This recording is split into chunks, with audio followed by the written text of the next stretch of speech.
The biggest way to decarbonize this industry is to make the jet fuel itself sustainable by using sustainable aviation fuels. Hello, everyone. This is Barbara Humpton, CEO of Siemens USA, and thanks for listening to The Optimistic Outlook.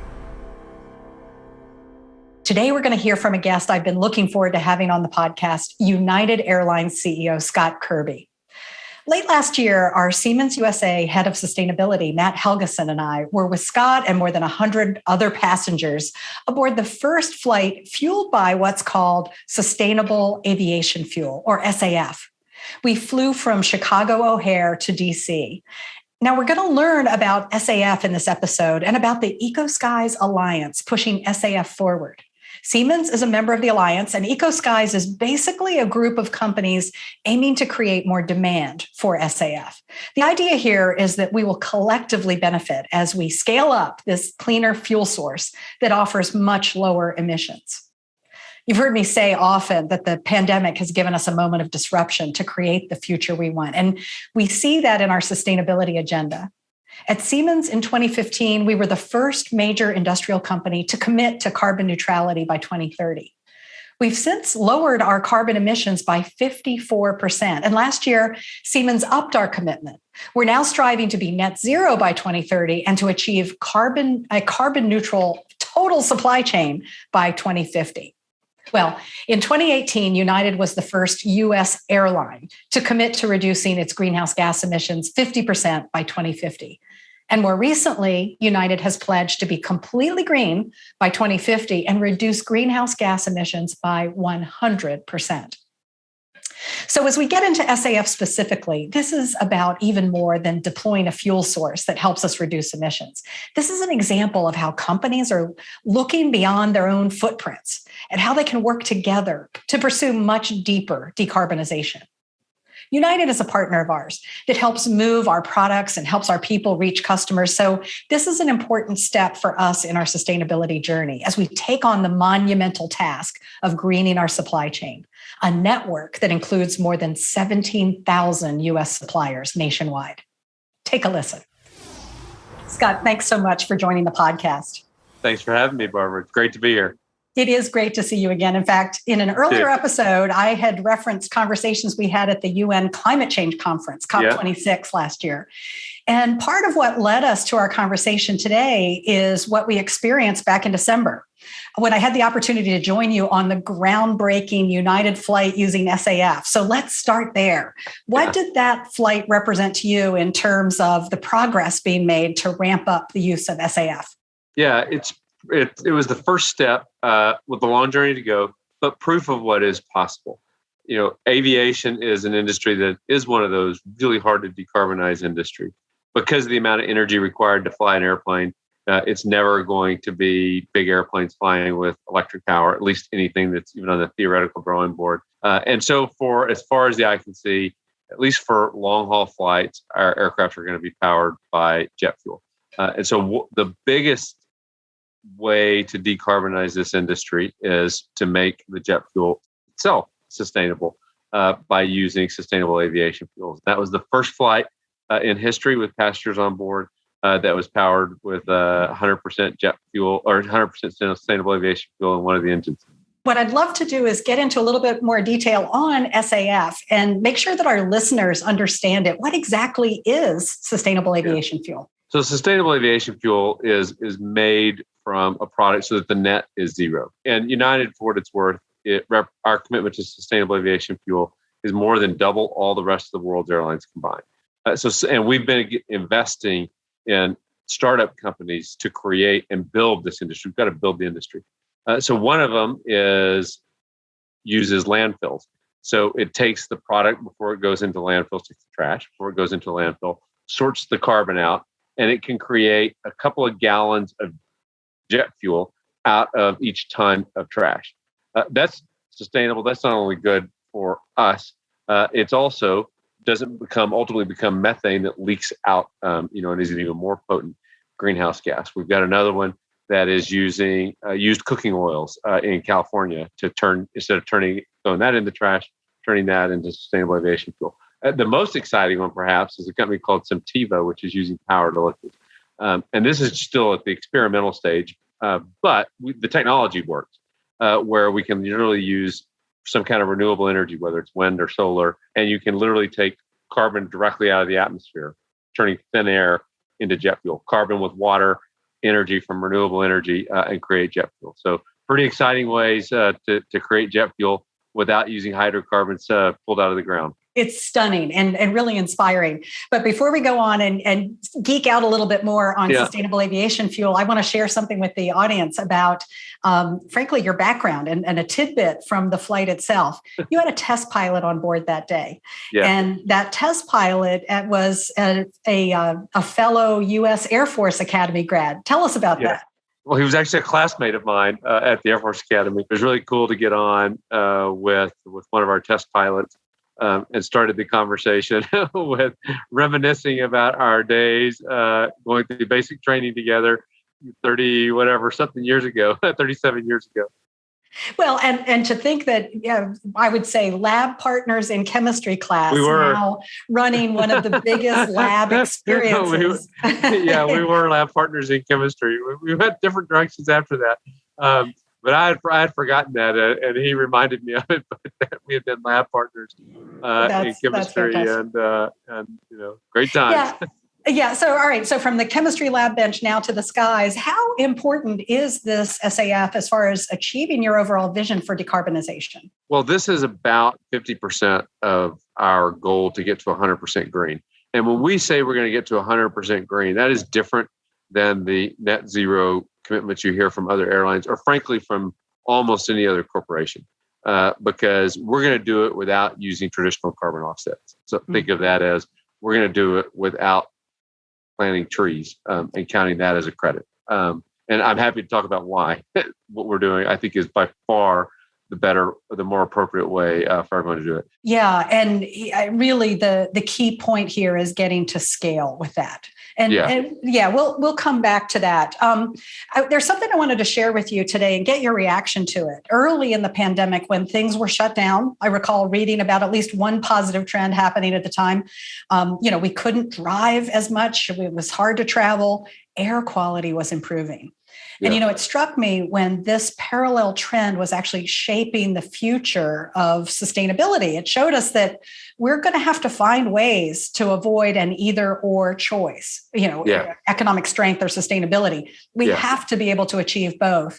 And as optimists, we know that we can. Right. Yeah. And I thought you might have an interesting perspective on this. And maybe this goes back to your point about why you're choosing to do this with changes in technology rather than offsets. First, I'll make another point that's along those lines, which is we have to be able to travel and interact and connect with each other in today's global world. I think one of the biggest casualties of COVID beyond the loss of life was the lack of global connectivity and cohesion. I first said this at COP26 on a panel where someone was apologizing for flying to the meeting. And I was on the panel with them, and it kind of offended me. And I said, I don't think that's right. Because we've lost, when United Airlines used to carry 1,000 U.S. citizens a day to China and 1,000 Chinese citizens to the U.S., that built bridges and understanding and perspective that we are losing when we are not together.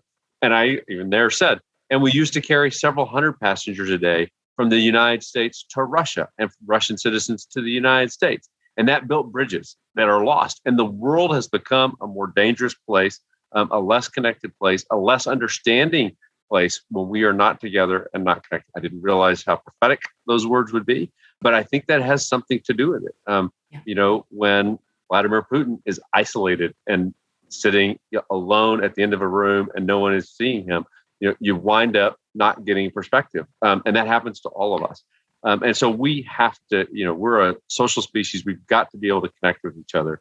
But we should do so sustainably. On the point about not planting trees, this one really drives me crazy.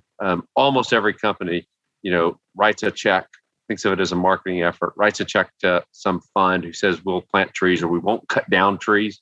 The reality is most of them are frauds. They're trees that were never going to be cut down anyway. And so it doesn't do anything to actually improve emissions. But the bigger point is, even if they weren't, if we planted every square inch, it's not scalable. If we planted every square inch of the planet with trees that could grow trees, it would account for less than 5 months of mankind's emissions. And oh, by the way, we'd all starve to death because we just planted over all the farmland. And when every single company is using that as the easy way to claim they are net zero, we will never get close to solving this problem because it just can't scale to the size. And so we've got to use other solutions outside of planting trees. Well, now you're speaking my language, because at Siemens, we've really actually built our business strategy around this idea that there are technologies available that can make a change. We can do things differently.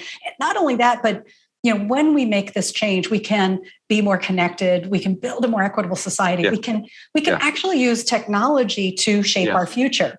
And of course, no one company or industry or government can decarbonize our world alone. It really does take broad partnerships like the Eco Skies Alliance that you at United launched to increase. And thank you for being a partner with us.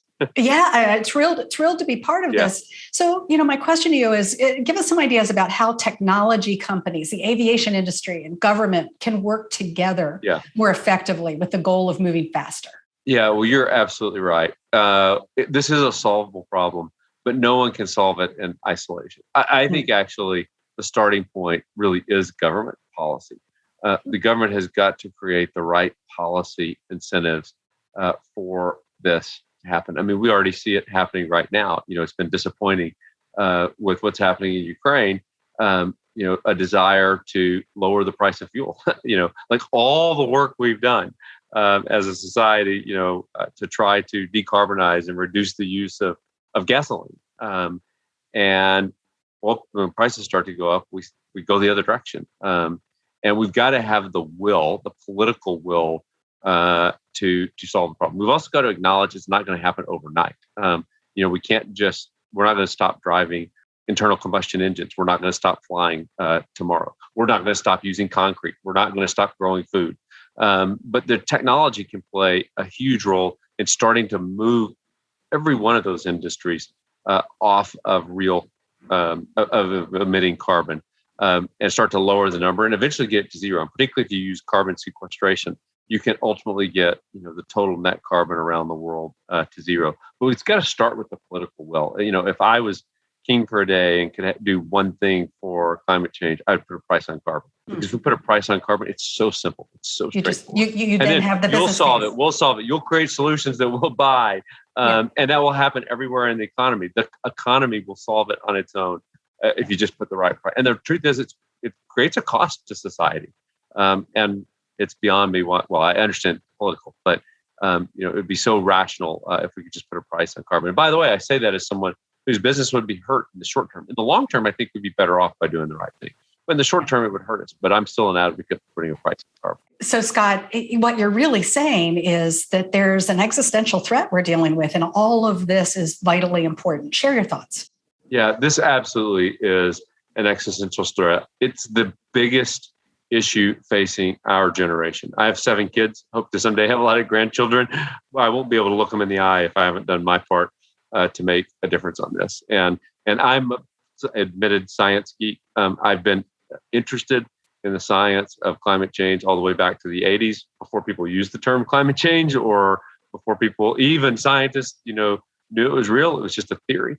But it was a fascinating theory. And it's fascinating because the consequences are so significant and potentially catastrophic. And there are these tipping points. And there's also a bunch of self-reinforcing cycles. Unlike most things that self-correct, climate change is one that, as the Arctic melts, for example, and the permafrost melts, it accelerates. It releases methane that's been stored for tens of thousands of years and accelerates it. And so it's really hard to reverse if you wait too long to start. And the consequences are significant. And so I view it, as the most important thing for our generation to do. And one of the things that I love about being CEO of United Airlines is it's a platform to really make a difference, not just for United Airlines, not just for what we do, but as a leading example for others to either convince or in some cases compel through pressure others to follow that lead and really change. Because if we don't solve this, our kids and their children are going to curse us for not doing it. During the pandemic, Scott, we actually had basically moved up our own commitment to decarbonization. And I think you actually also made bold commitments. Did you find that we actually accelerated progress during the pandemic? Yeah, at United, we went from a 50% net zero commitment to a 100% green commitment while we went through the pandemic. We also made about half a dozen investments in technology startups that are working to decarbonize aviation. And we sometimes got a little, not much, but we had questions at least about, you're in the middle of the worst crisis in the history of aviation. Should you be spending time, energy, and money investing in decarbonization efforts? And to me, there was no time like the present to do it. If anything, the pandemic emphasized the importance of doing the right thing, making the right long-term decisions, and the fact that we live in a global community, and that everything that happens affects all of us. And so we did double down. It turned out to also be a good business decision for us, I think, during the pandemic. It created an immense amount of pride with our employees, with our customers. That's not why we did it, but it turned out to be a rallying cry, like that we could not only get through the pandemic, we could get through the pandemic and make a difference and make changes for good, even while we were going through the worst crisis in the history of aviation. And we do know that government action can really set a framework for private industry engagement. The Bipartisan Infrastructure Law, we were a strong supporter to get this law passed. And I've talked about this as our opportunity to invest in the next century of American growth and leadership. Yeah. And the law puts forward funding for airport modernization. As a technology provider to airports, I'm interested to hear your perspective on how infrastructure improvements can help the aviation industry grow more sustainably. Yeah, infrastructure can have a big role to play across, I think, the whole economy. But aviation is one. We still fly highways in the sky that were laid down 100 years ago. If you fly across the country, instead of flying in a straight line, you'll feel the plane turning right and left at various points. The reason is because despite the fact, that there's no mountains to go around or anything, you could fly in a straight line, and we obviously have the GPS technology to do it. We still fly over what are called TRACONs. And many of the TRACONs used to be bonfires. So back in the 20s, when people first started barnstorming and flying, they would light bonfires to know where to go. And eventually they turned into TRACONs. And so we still fly these crazy highways in the sky. We could cut carbon emissions and fuel use by 10 to 15%. Scott, earlier in my career, I got to help build the ground control segment of the global positioning system. And I was with the Lockheed Martin team that was first building the wide area augmentation for aviation. Yeah. And to hear you talking about bonfires, ancient bonfires guiding the paths of our airplanes is stunning. One other topic I want to touch on with you is the future of technology. While we're focused on this big sustainability agenda, we know that industry and infrastructure really are undergoing transformation. And on an earlier podcast, we learned about additive manufacturing and how that's potentially laying the groundwork for supersonic flight. And at Siemens, we're active on the grid edge, deploying technology that can sustainably lead to widespread electrification, maybe even in aviation. I hear you saying probably not for long haul, but I want to hear from you, Scott. What does the 10-year view of new technology in aviation look like to you? So, you mentioned supersonic airplanes. I think that will be an exciting development. The technology is so much more advanced than it was, 50, 60 years ago, I guess, when the Concorde was developed. There's going to be a lot of developments around artificial intelligence, data, what we do for the customer, also what we do for predictive maintenance. Predictive maintenance things are behind the scenes a little bit, but making it easier for customers to travel. That's already happening today where, instead of waiting in a long line when there's a storm at Chicago O'Hare, you can get on your phone and FaceTime, equivalent of FaceTime, a video conference with someone from an airport anywhere in the world to help you, where people used to stand for hours in line if there was a line of thunderstorms that would come to a place like O'Hare, waiting for someone at O'Hare to be able to help them. That's just one simple example. We're doing a lot of things with more intelligent on deciding when to hold an airplane to wait for connections and all kinds of things like that. I think there's also, we're looking at interesting technology to do things like, use more robots on the ground to do things like keep airports running when there's weather. Today, if there's a lightning strike it varies by airport, but within 3 to 5 miles of an airport, the ramp at the airport has to close for safety for people on the ground. And then you have to wait until there's been no lightning strike for 30 minutes. That's not unique United. And, you can be sitting at an airport and you can see a storm off in the distance and a lightning strike happens and the airport is closed effectively for at least half an hour. But using robotics, to be able to keep the airport running is, I think, one of the cool things that we're working on. Electric aircraft, we were the first major carrier to buy electric aircraft. I think those have a role to play, particularly in short haul, small markets. We also have invested, there's 2 of us now that are going to replace the part of our engine on some of our regional jets that burns jet fuel with, a new compressor that uses hydrogen. So those will be the first hydrogen powered airplanes, which is pretty cool. And we're going to do it as a retrofit of existing engines. So you're not having to develop a whole new airframe engine technology. You're just replacing a part of the engine. So that'll be pretty cool. I think you'll continue to see those kinds of innovations. From a customer perspective, there'll be some of the big ones like supersonic that are really different. But probably the rest of it will be the feel of it. It'll just get easier and easier to travel. Scott, it's incredible to hear about the innovation that's happening in your business. And I'd love to share an optimistic outlook with this audience. And so paint the picture for us. One of the things I've realized as the CEO at United is that I know we can do everything to build the biggest and the best airline, be a great airline for customers, be a great airline for our employees, be a great airline for our investors. But because we're a high profile brand, we can make a bigger difference in the world than just United. Our commitment to sustainable aviation fuel, again, is more than double all the rest of the world's airlines combined.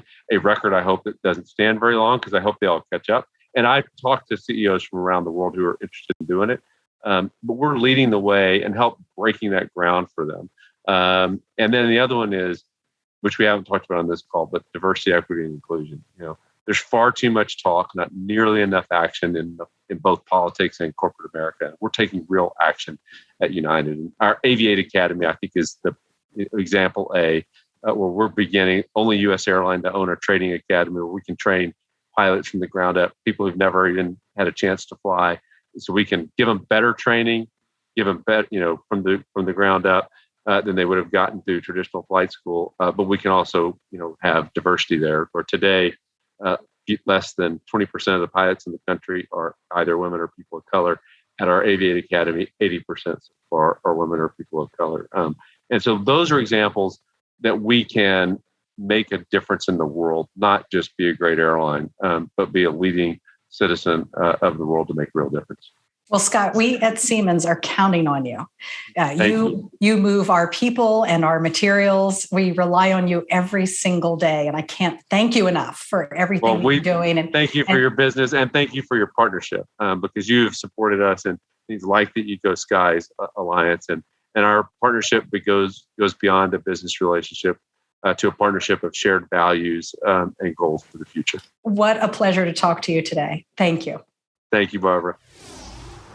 Wow, what an inspiring leader. I mean, to hear Scott talk about his position at United Airlines and the kind of leadership he's shown, both in climate, in diversity, equity, and inclusion, in the work of the transportation industry as it morphs and changes and prepares us for a more sustainable future. Every one of us is in roles that have a role to play when it comes to this world that we're creating together. So head on over now to our show notes for more resources about SAF and the Eco Skies Alliance. You'll also see some links about Siemens' commitment to climate action, how we're supporting the Bipartisan Infrastructure Law and airport modernization, and how we're helping customers to execute their decarbonization goals. That includes a new $100 million capital program we just launched to help small and medium businesses in the U.S. jumpstart their efforts. Thanks so much for listening. Thank you for tuning in. Subscribe on your favorite podcasting platform or to the Siemens YouTube channel. And for show notes and more, go to siemens.com/optimist.